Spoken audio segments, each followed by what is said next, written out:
नमो नमः श्रीमात्रे नमः। ओम खं ब्रह्म। अद्य वयं लघुकथाकाव्यस्य द्वादशकथायाः विषये आलोचनां करिष्यामः। एतस्याः द्वादशकथायाः शीर्षकस्य नाम इत्थं भवति यथा अविश्वसनीयः संसारः। तर्हि आगच्छन्तु आलोकपातं कुर्मः। लता इति काचिद् बालिका आसीत्। सा देहल्यामेकस्मिन् गृहशिल्पागारे लिपिकपदव्यां कार्यमकरोत्। तस्यै मासिकवेतनं 2000 रूप्यकाणि धनं दीयन्ते स्म। कर्म एव पूजा आसीत् तस्याः। अनया भावनया निष्ठाविश्वासाभ्यां साकं लता कार्यमकरोत्। शिल्पागारस्य कार्यं स्वकार्यमिति विचिन्त्य कर्म कृतवती। तस्याः निष्ठाविश्वासौ च दृष्ट्वा शिल्पागारस्थ अधिकारी तस्याः वेतनं 500 रूप्यकाणि वर्धापितवान्। शिल्पागारे ये अन्ये कर्मचारिणः कार्यमकुर्वन् ते एतद्दृष्ट्वा असहमानाः अभूवन्।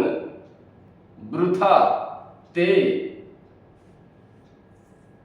तस्यै कुप्यन्ति स्म। कमप्युपायं नासाद्य अन्ते उक्तवन्तः शिल्पागारस्य अधिकारी आसक्ति पुरुषः अस्ति। अस्मात् सः लतायाः रूपं वीक्ष्य वेतनं वर्धापितवान्। सुचरित्रा तथा आत्मसम्मानिनी लता शिल्पागारस्य कर्मचारिणां वचने अत्यंत दुःखमनुभूतवती तथा निश्चितवती अहं शिल्पागारस्य उद्योगं त्यक्ष्यामि। गृहं गत्वा पितुः निकटे कृतं निर्णयं ज्ञापितवती।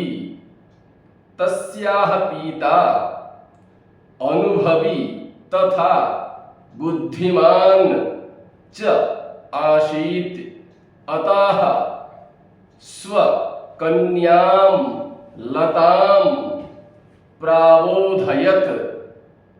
संसारोऽयमविश्वासी भवति इत्युक्ते अयम् अविश्वासी संसारः अस्ति।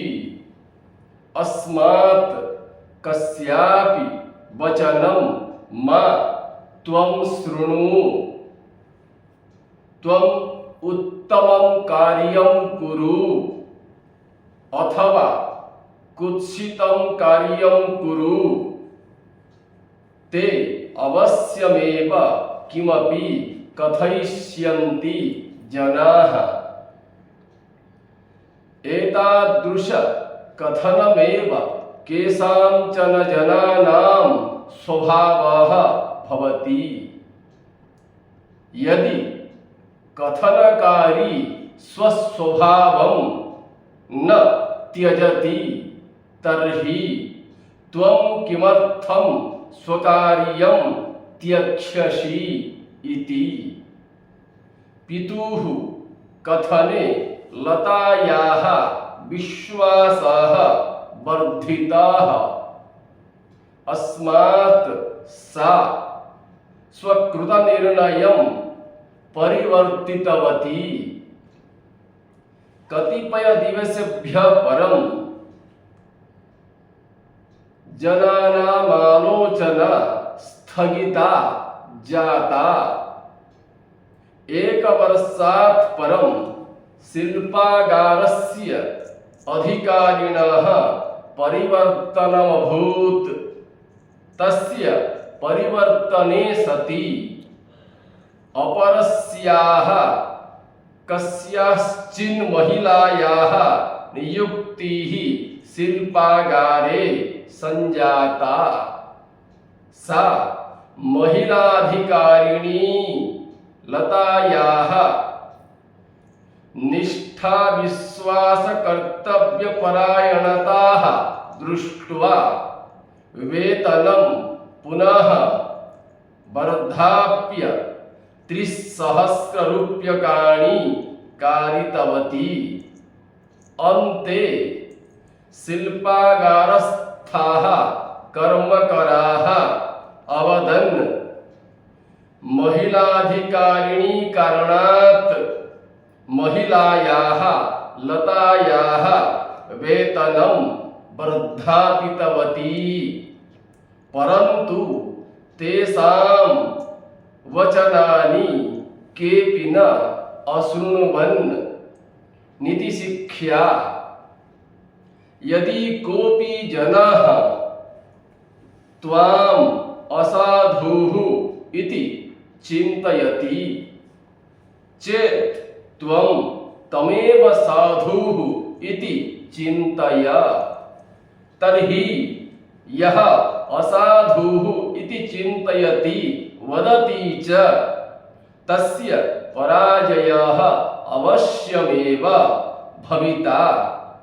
यः असाधुं जनं साधु इति चिन्तयति तस्य विजयः भविष्यति। तस्मादुत्तमजनः कस्यापि वचने कदापि कमपि असाधुः इति न वदति। सः साध्वसाधु परीक्ष्य अन्तिमे निर्णयति। अद्य एतावत्पर्यन्तं 12 कथायाः विषये वयं ज्ञातवन्तः। श्वः 13 कथायाः विषये आलोचनां करिष्यामः। धन्यवादाः। नमो नमः।